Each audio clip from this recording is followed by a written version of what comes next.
नमस्कार दोस्तों। आज हम बात करेंगे गौतम बुद्ध बौद्ध धर्म के बारे में। बौद्ध धर्म के बारे में बताया जाता है कि आप सब जानते हैं कि बुद्ध जो थे वे राजकुमार के पुत्र थे। राजकुमार घराने से आते हैं, तो इस प्रकार इनके बारे में बताया जाता है। इनका जन्म 563 में हुआ था। 563 लुम्बिनी में हुआ था। 563 में लुम्बिनी में हुआ था। उसके बाद 29 वर्ष की आयु में 29 वर्ष जब हो जाते हैं, माना 13 साल में इनकी शादी हो गई थी। 16 साल तक ये अपने वैवाहिक जीवन में थे। 13 से 16 साल तक अपने वैवाहिक जीवन में थे। इनका एक पुत्र था। इनका एक पुत्र भी पैदा हुआ था जिसका नाम राहुल था। 13 साल की उम्र से इनको मतलब जब पैदा हुए थे तो बताया जाता है कि कोई एक साधु आया था, वो बताया था कि आपका बेटा सन्यासी होगा। तो इसी डर कर इनके पिताजी इनकी शादी कर दी थी 13 साल की उम्र में। तो शादी के बाद 13 साल से लेकर 16 साल तक ये वैवाहिक जीवन रहते हैं, संसारिक जीवन रहते हैं। मतलब इनके पिताजी की पूरी कोशिश थी कि पुत्र जो है संसारिक दुनिया में आ जाए और पूरी तरह से इसी में फंसकर रह जाए और ये इससे निकल ना पाए और सिर्फ हमारा शासन आगे बढ़ाए। तो यही इच्छा थी उनकी। उसके बाद जो है बताया जाता है कि 29 वर्ष की आयु में एक गृह त्याग कर देते हैं, मतलब घर को छोड़ देते हैं। घर के छोड़ने के पीछे इनकी भी बहुत लंबी एक स्टोरी है, तो उसी हम बात करेंगे। 29 वर्ष महान निष्ठुर, इनके गृह त्याग को महान निष्ठुर कहा जाता है। जब मतलब गृह त्याग कर देते हैं, घर को छोड़ देते हैं, तो इसे महान निष्ठुर कहा जाता है। इस प्रकार आप समझ सकते हैं महान निष्ठुर, गृह त्याग को महान निष्ठुर कहा जाता है। इनकी माता जो थी कोली वंश की थी। इनकी माता एक कोली वंश से आती हैं। यह जो आपको बिंदु दिखाया जा रहा है ये बेहद ही महत्वपूर्ण है। एग्जाम में कई बार पूछा गया है। आप अगर इस प्रकार पढ़ रहे हैं जैसे बताया जा रहा है तो आपको अवश्य यहाँ पर कोई कठिनाई नहीं होगी। और यही सब बिंदु जो है एग्जाम में पूछे जाते हैं। इसके बाद महान परिनिर्वाण कुशीनगर। महापरिनिर्वाण, इनके मृत्यु के पश्चात महापरिनिर्वाण होता कहा जाता है। इनके मृत्यु को महापरिनिर्वाण संबोधित किया जाता है। जो कुशीनगर में हुआ था इनका महापरिनिर्वाण इनका कुशीनगर में हुआ था और वहीं पर इनकी मंदिर बनी है। महान परिनिर्वाण के पश्चात कुशीनगर में इनकी एक मंदिर बनी है। उसके बाद अंतिम शिष्य सुभद्र थे। इन्होंने अपने मृत्यु से पहले जिसे अंतिम उपदेश दिया था उनका नाम सुभद्र है। अंतिम उपदेश सुभद्र को दिया गया था। तत्पश्चात गुरु अलार कलाम, इनके गुरु अलार कलाम हैं। सारनाथ में इन्होंने प्रथम प्रवचन दिया था। सारनाथ में एक वृक्ष था पीपल का, उसी के नीचे उन्होंने प्रथम प्रवचन दिया था। सारनाथ जो बनारस में है, बनारस से स्टेशन से 10-15 किलोमीटर दूरी पर है सारनाथ। आप वहाँ पर जाकर देख सकते हैं। इतनी समय भी एक पीपल का वृक्ष है।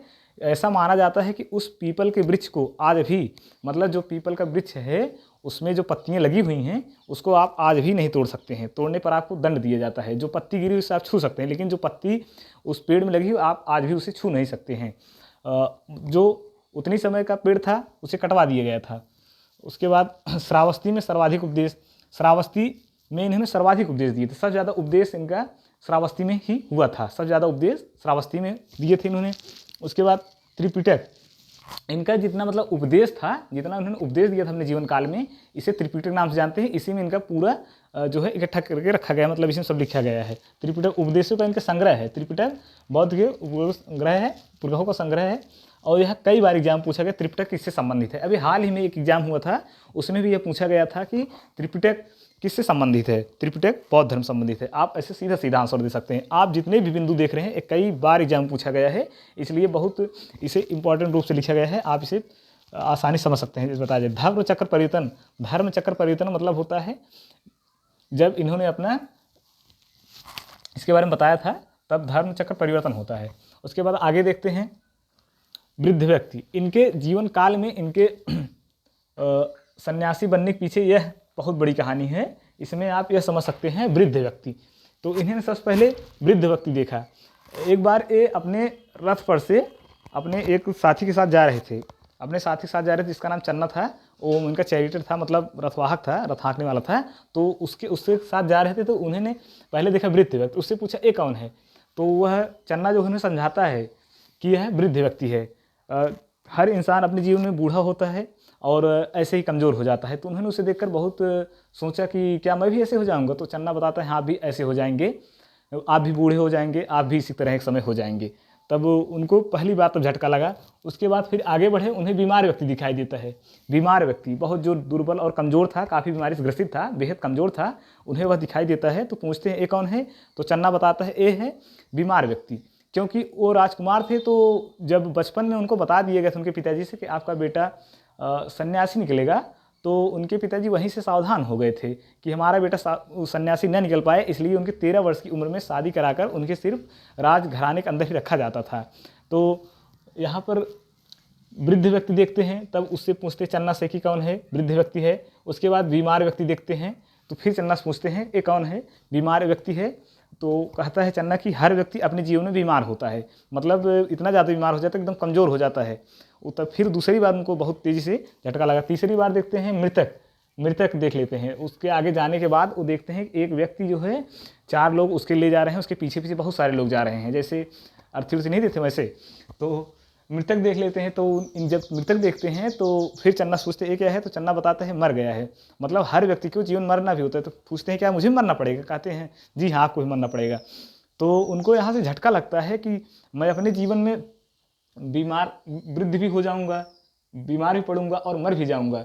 तो यह तीनों पॉइंट देखकर उनको अंदर से बहुत मतलब आदमी झकझोरता हो जाती है, उनका आत्मा झकझोर उठता है, बहुत कुछ सोचने लगते हैं। उसके बाद प्रसन्नचित्त सन्यासी, चौथे नंबर पर उनको प्रसन्नचित्त सन्यासी दिखाई देता है। जब आगे बढ़ते हैं तो उन्हें एक प्रसन्नचित्त सन्यासी दिखाई देता है। प्रसन्नचित्त सन्यासी देखने के बाद वो पूछते हैं क्या है, बोले कि ये प्रसन्नचित्त सन्यासी कैसा है। तो कहते हैं संसार से कोई मतलब नहीं है, मतलब कोई भी सांसारिक वस्तु से मतलब नहीं है। तो इस प्रकार ये जो है प्रसन्नचित्त सन्यासी है, प्रसन्नचित्त सन्यासी हैं। इस प्रकार चारों पॉइंट देखने के बाद इनके गौतम बुद्ध के जीवन में बहुत बड़ा बदलाव आता है। आगे क्या आता है, तो 29 वर्ष की आयु में ये जो है घर को छोड़ देते हैं, घर का त्याग कर देते हैं। 29 वर्ष की आयु घर छोड़ने के बाद 6 वर्ष तक एक कठिन तपस्या करते हैं। 6 वर्ष तक वे बहुत कठिन तपस्या करते हैं। एक वृक्ष के नीचे, जो वही वृक्ष जो सारनाथ में है, वहीं पर ये 6 वर्ष तक लंबी घोर तपस्या करते हैं। 6 वर्ष तपस्या करने के बाद 35 वर्ष के हो जाते हैं। 35 वर्ष होने के बाद ये बुद्ध कहलाए। बुद्ध का मतलब होता है ज्ञान, बुद्ध का मतलब होता है ज्ञान। तो 35 वर्ष अवस्था में इन्हें मतलब ज्ञान प्राप्त हो गया और तभी सन्यासी कहलाए। उसके बाद यह पॉइंट है जन्म। जन्म के किससे डिनोट करता है, इनको मतलब दिखाता है। जन्म का मतलब कमल एवं सांड, कमल एवं सांड से प्रतीक है। जन्म का प्रतीक हो गया कमल एवं सांड। गृह त्याग का मतलब होता है घोड़ा। आप इसे इस प्रकार याद कर सकते हैं पॉइंट से कि घोड़ा काफ़ी तेजी से भागता है, तो गृह त्याग का मतलब हो गया घोड़ा। ज्ञान इनको कहाँ प्राप्त हुआ था, ज्ञान को पीपल के पेड़ के नीचे प्राप्त हुआ था।